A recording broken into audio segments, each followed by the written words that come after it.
Hallelujah. प्रभु परमेश्वर की महिमा हो। हमारे प्रभु यीशु मसीह के मधुर नाम में आप सबों को जय मसीह की। सुबह हो चुकी है, क्या आप उठ गए हैं? तो आइए हम मिलकर प्रभु के वचनों पर मनन करें और अपने आत्मिक जीवन में दृढ़ होकर बढ़ते चले जाएं। छोटी प्रार्थना। पवित्र पिता परमेश्वर, आपका धन्यवाद प्रभु, जबकि हम हर एक दिन की शुरुआत आपके साथ कर रहे हैं, हमारे इन दिनों को आप आशीषित करें प्रभु। आपके वचनों का तिरस्कार ना करते हुए, आपके सानिध्य को अनदेखा ना करते हुए, आपसे प्रेम करते हुए आप में आगे बढ़ने का अनुग्रह हमें दें। यीशु के नाम से प्रार्थना मांगते हैं, आमीन। प्रभु की महिमा हो। क्रूस के पहले उस हफ्ते भर में क्या हुआ, हम उस पर मनन कर रहे हैं। आज थर्सडे है, गुरुवार, और बाइबल हमें बताता है कि आज गुरुवार की रात ही को यहूदा इस्करियोती ने यीशु को धोखा दिया था। और जब वे गेत्सेमने बाग में प्रार्थना कर रहे थे तो यहूदा इस्करियोती आकर यीशु को गले लगाकर चूमता है और लोग उन्हें पकड़ लेते हैं। रातों रात पूरा मुकदमा खत्म कर दिया जाता है और शुक्रवार सुबह उन्हें क्रूसित कर देते हैं। और इस प्रकार से यह गुरुवार का दिन काफी विशेष दिन बन गया, क्योंकि मसीह ने अपने शिष्यों को आज के दिन बहुत कुछ सिखाया था। फसह के पर्व को मनाने के लिए प्रभु अपने शिष्यों से कहते हैं, तुम सामने वाले नगर में जाओ और वहां पर रास्ते में तुम्हें एक व्यक्ति पानी का घड़ा उठाए मिलेगा। उसके पीछे जाना और वहां तुम्हें एक सजी सजाई अटारी मिल जाएगी। आज भी यरूशलेम में वो ऊपरी कोठरी वहां मौजूद है। ऑफ कोर्स आज बहुत सारे रिनोवेशंस उस पर हुए हैं, इसलिए वो एकदम उस दिन के जैसा नहीं है। लेकिन उस कमरे में ही प्रभु ने रोटी लेकर तोड़कर शिष्यों को दिया और कहा, यह मेरा शरीर है जो तुम्हारे लिए तोड़ा जाएगा। जब कभी तुम इस रोटी से खाओ तो मेरे स्मरण में यह किया करो। और फिर उन्होंने कटोरा लिया और कहा, यह नई वाचा का लहू है जो सारे मानव जाति के पापों के लिए बहाया जाएगा। उन दिनों में प्रभु यीशु मसीह ने अपने शिष्यों से जो कहा था, आज भी हम मसीह के स्मरण में कलीसियाओं में यह करते हैं। केवल एक परंपरा के तौर पर नहीं, लेकिन जब वास्तव में आप यह मसीह के प्रेम की नई वाचा है यह समझकर आप इसमें भाग लेंगे, आत्मिक तौर पर आप दृढ़ होंगे। रोटी तोड़ने के पहले प्रभु यीशु ने अपने शिष्यों को बहुत कुछ सिखाया। समय की कमी की वजह से हम एक एक बात पर तो मनन नहीं करेंगे, लेकिन आप इन अध्यायों को अवश्य पढ़िएगा। यूहन्ना रचित सुसमाचार 13वां अध्याय, मरकुस रचित सुसमाचार 14वां अध्याय और लूका रचित सुसमाचार के 22वें अध्याय में उस दौरान क्या कुछ हुआ आप पढ़ने पाएंगे। आगे पीछे बहुत कुछ हुआ। वहां पहुंचने के बाद कौन प्रभु के पास बैठेगा, शिष्यों में एक प्रकार की होड़ थी जब वे एक दूसरे से मुकाबला कर रहे थे। प्रभु कहते हैं, जो तुम में बड़ा बनना चाहता है वह सेवक बनकर रहे। अगर तुम अपने आप को छोटा करो तो परमेश्वर तुम्हें बढ़ाएंगे, सिखाते हैं। फिर वे क्या करते हैं, अपने अंगूठे को किनारे रखकर एक बर्तन में पानी लेते हैं, कपड़ा लेते हैं और एक एक शिष्यों के पैरों को वे धोते हैं। पतरस मना करता है, कहता है, प्रभु आप मेरे पैर कैसे धो सकते हैं? प्रभु कहते हैं, अगर मैं तेरे पैर ना धोऊं तो तेरा मुझसे कोई मेल नहीं। तुम्हारा गुरु होकर जब मैं तुम्हारे पैरों को धो रहा हूं तो तुम भी इसी प्रकार एक दूसरे के पैरों को धो, एक आदर्श दिखाते हैं। मनुष्य का पुत्र सेवा पाने नहीं, सेवा करने के लिए आया है, कहते हुए उन्हें सिखाते हैं। आज के इस दौर में हमें दूसरों की सेवा करने के लिए हमेशा तत्पर रहना चाहिए, ना कि सेवा करवाने के लिए। प्रभु ने जब अपने शिष्यों के पैरों को धोया, उसके जरिए उन्होंने सिखाया कि हमें अपने आप को नम्र और दीन करना है। यह सब कुछ हो रहा है और यहूदा इस्करियोती भी वहां मौजूद है। फरीसियों के साथ मोल भाव कर चुका है, लेकिन बैठा ऐसे है मानो कुछ भी नहीं हुआ, एकदम चुपचाप बैठा है। आज तुम में से एक मुझे पकड़वाएगा। जब प्रभु यीशु यह कहते हैं, सारे शिष्यों ने यही सवाल किया कि क्या मैं हूं, मैं हूं, मैं हूं, लेकिन एक दूसरे पर इल्जाम नहीं लगाया। सामान्यतः अगर कुछ गलत हो जाए, इंसानों की तत्काल प्रतिक्रिया होती है, तुम्हारी वजह से हुआ, तुमने किया, कहीं मेरी वजह से तो नहीं हुआ, नहीं परखते। लेकिन जो मसीह की संतान है, इसमें मेरी क्या गलती है? अगर मेरे बच्चे बिगड़े हैं तो उसका कारण कहीं मैं तो नहीं हूं? क्या मैंने उन्हें नहीं सिखाया? अगर ऑफिस में कुछ गलत हो गया है तो इसमें मेरी गलती क्या रही? अपने आप को परखना है। पहले अपनी आंख का तिनका देखें, उसके बाद दूसरों की आंखों का लट्ठा निकालने जाएं। पहले इसमें मेरी क्या गलती रही, इसमें मेरा क्या भाग रहा, यह परखने की आवश्यकता है। जब सब पूछ रहे हैं कहीं मैं तो नहीं, मैं तो नहीं, तो इस्करियोती को भी पूछना पड़ा, कहीं मैं तो नहीं? पूछता है। तब प्रभु जवाब देते हैं, जिसे मैं यह रोटी का टुकड़ा डुबोकर दूंगा वही है। अंततः यहूदा इस्करियोती को वह टुकड़ा दिया जाता है और वह रोटी का टुकड़ा लेते ही वो वहां से उठकर चला जाता है और उसमें शैतान प्रवेश करता है और उसी रात वह यीशु मसीह को पकड़वा देता है। गेत्सेमनी बाग में हम मसीह के प्रेम को देख सकते हैं। जो उन्हें पकड़ने के लिए आए थे, उन्हें प्रभु मित्र कहते हैं। किसी भी प्रकार के क्रोध को या आवेश को प्रभु उन पर नहीं दिखाते। एक बात समझिए, प्रभु को किसी ने गिरफ्तार नहीं किया, प्रभु यीशु को किसी ने बंदी नहीं बनाया, बल्कि प्रभु स्वयं कहते हैं कि मुझे मेरे प्राण देने और लेने का अधिकार है।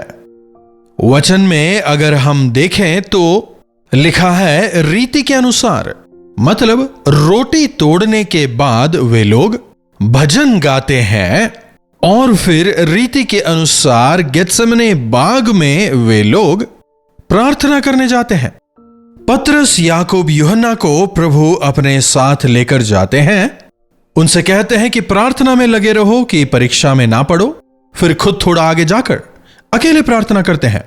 मनुष्य जाति के समस्त पापों को उठाने के लिए, उनके उद्धार के लिए, अपने आप को क्रूस पर बलिदान करने के लिए मसीह यीशु को यहां पर अपने आप को तैयार करते हुए हम देखते हैं। घुटनों पर आकर, हे पिता, अगर हो सके तो यह कटोरा मुझसे टल जाए, लेकिन मेरी नहीं, आप ही की इच्छा पूरी हो कहते हुए प्रार्थना करते हैं। लूका रचित सुसमाचार 22वें अध्याय की 42वीं आयत से हम यह देख सकते हैं। वे अत्यंत व्याकुल होकर हृदय की वेदना से प्रार्थना करने लगे और उनका पसीना मानो लहू की बड़ी बड़ी बूंदें होकर जमीन पर गिर रहा था। लूका रचित सुसमाचार के 22वें अध्याय के 44वें आयत में हम यह पाते हैं। प्रभु व्याकुल क्यों होते हैं?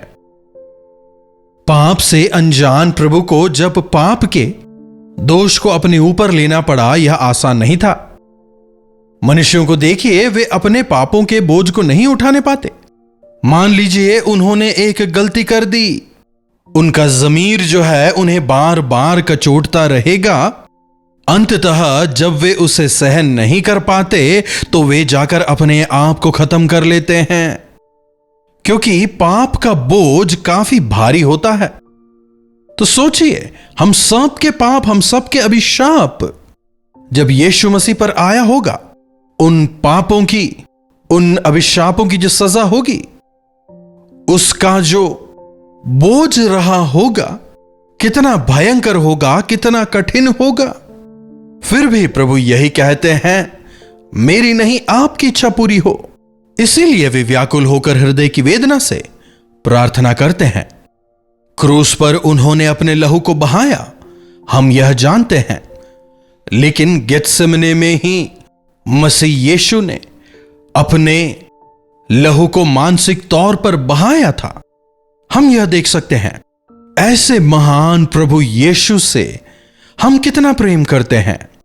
जब हम मसीह यीशु के प्रेम को पहचान कर उनके प्रेम में दृढ़ खड़े होते हैं, तब उनका प्रेम हमारे जीवनों में कार्य करता है। उसके प्रतिफल को हम देखने पाते हैं। हमारे पापों को अपने ऊपर लेकर क्रूस पर यीशु मारे गए वे हमारे लिए आदर्श बन गए ताकि इस संसार में हम मसीह यीशु के प्रेम को प्रदर्शित करें। तो इस प्रकार से मसीह यीशु को यहूदा इस्करियोती चांदी के कुछ सिक्कों के लिए पकड़वा देता है।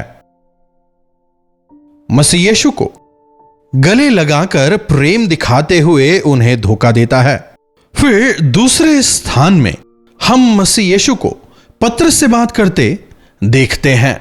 पतरस से प्रभु कह रहे हैं, शैतान ने तुझे चुना है, पर मैंने तेरे लिए प्रार्थना विनती की है कि तू फिसल कर गिर ना जाए। लेकिन पतरस को देखिए क्या कह रहा है, प्रभु कुछ भी हो जाए मैं आपको कभी नहीं छोड़ूंगा, मैं आपका इनकार नहीं करूंगा, चाहे मृत्यु को स्वीकार करूं लेकिन आपको नहीं छोड़ूंगा। समझ रहे हैं? अपनी सामर्थ्य से कहने का प्रयास करता है, अहंकार से भरकर कहता है। लेकिन जिस प्रकार प्रभु ने कहा, उसी रात 3 बार प्रभु को नहीं जानता कहते हुए पतरस इनकार करता है। फिर भी प्रभु जब पतरस की ओर देखते हैं, मुर्गे के बांग देते ही प्रभु पतरस की ओर देखते हैं, तब पतरस को यह याद आता है, वो अंदर जाकर बिलख बिलख कर रोता है। हम लूका रचित सुसमाचार में देख सकते हैं। जी हां, हम अपनी सामर्थ्य से पापों पर जय नहीं पा सकते, लेकिन पिता के दाहिनी ओर बैठकर हमारे लिए विनती करने वाले यीशु मसीह पर अगर हम आधारित हों, उन पर अगर हम निर्भर हों, तो हम हमारे पापों और परीक्षाओं पर जयवंत हो सकते हैं। यहूदा इस्करियोती को भी प्रभु ने क्षमा कर दिया होता, लेकिन वो प्रभु के पास से चला जाता है और फांसी लगाकर मर जाता है। बाइबल हमें यह बताता है, अगर प्रभु के पास आकर प्रभु मुझे क्षमा करें कहा होता, प्रभु ने उसे भी क्षमा किया होता और वो भी प्रभु के लिए मारा गया होता। देखिए, आपके जीवन में कैसा ही पाप क्यों ना हो, प्रभु मुझे क्षमा नहीं करेंगे ऐसी सोच आप में कभी ना आने पाए। भले ही आपने कैसा ही जीवन जिया हो, भले ही आपने कितनी ही बार मसीह को छोड़ा हो, उनकी आज्ञा ना मानकर भले ही कितनी बार आप उनसे दूर चले गए हों, लेकिन अगर आप पश्चाताप करें, उनके चरणों में आए, आपको क्षमा करने के लिए वे हमेशा तैयार हैं।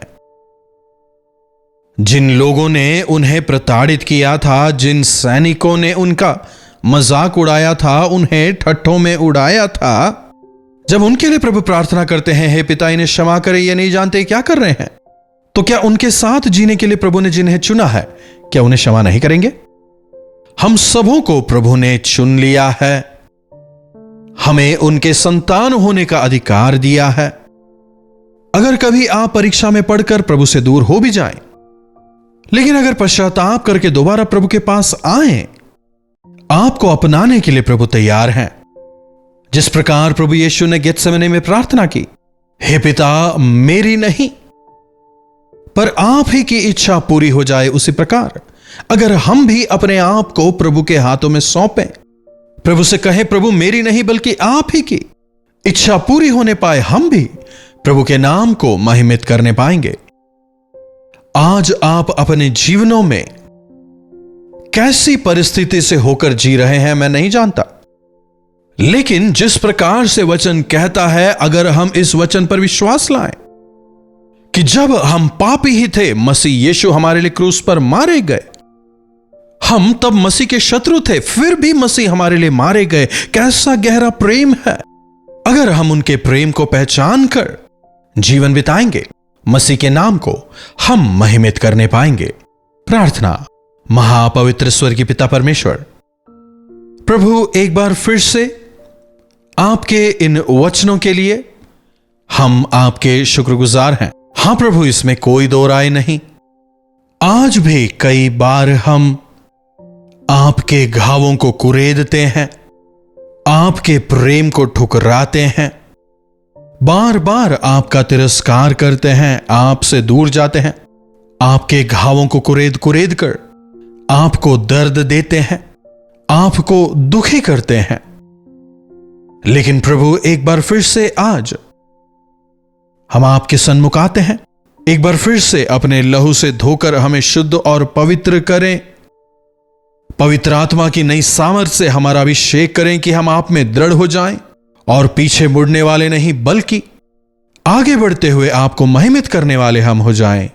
यीशु के नाम से प्रार्थना मांगते हैं, आमीन। अब हमारे पिता परमेश्वर का प्रेम, प्रभु यीशु मसीह का अनुग्रह, पवित्र आत्मा की संगति और सहभागिता हमें से प्रत्येक के साथ आज, कल और सर्वदा बनी रहे, आमीन। प्रभु की महिमा हो। मैं यकीन जानता हूं कि क्रूस के इस मनन के जरिए आप आत्मिक तौर पर और अधिक दृढ़ हुए हैं, आप मजबूत हुए हैं। सुसमाचारों के 89 अध्यायों में केवल 4 ही ऐसे अध्याय हैं जहां पे उनके जन्म का जिक्र है, लेकिन चारों सुसमाचारों में 12 अध्याय हैं जहां मसीह के क्रूस के विषय और अंतिम हफ्ते के विषय बताया गया है। इस अंतिम हफ्ते के जिक्र को 12 अध्यायों में पाते हैं। मतलब उनके जन्म से महत्वपूर्ण उनके क्रूस की मृत्यु और पुनरुत्थान है, हम यहां यह देख सकते हैं। मसीह यीशु के इस संसार में 33.5 साल की जिंदगी के दौरान करीब 30 साल वे अज्ञात रहे, सामान्य लोगों की तरह उन्होंने जीवन बिताया।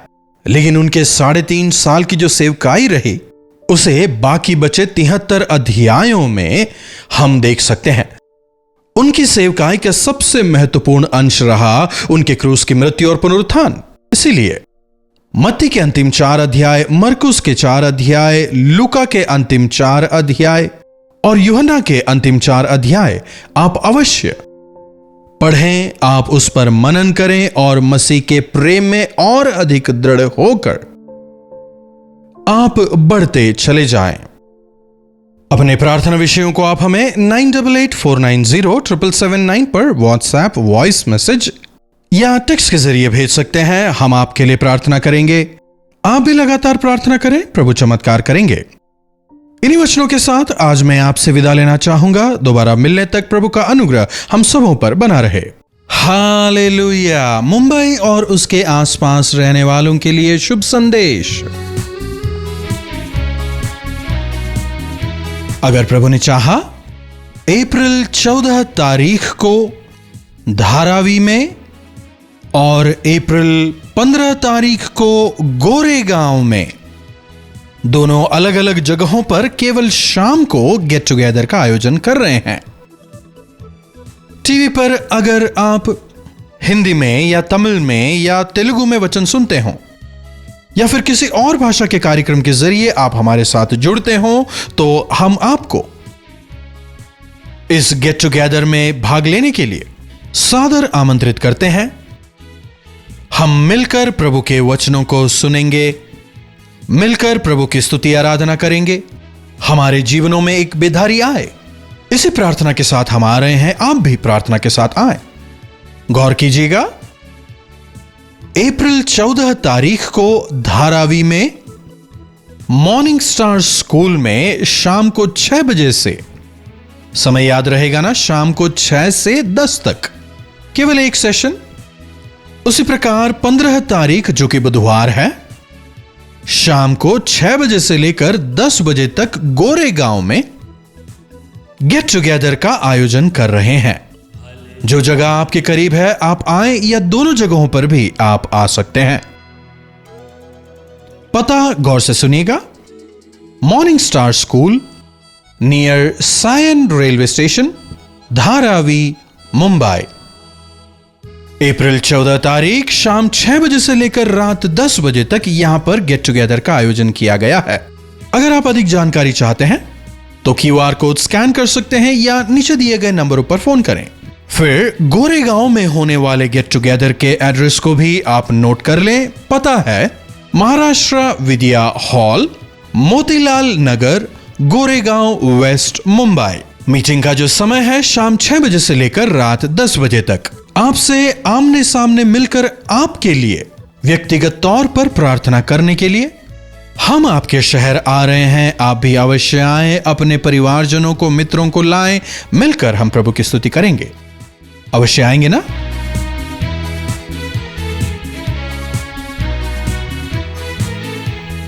कल्वरी दर्शन ये है प्रेम के दर्शन, यीशु प्रेम के दर्शन। कलवरी दर्शन, ये है प्रेम के दर्शन, यीशु प्रेम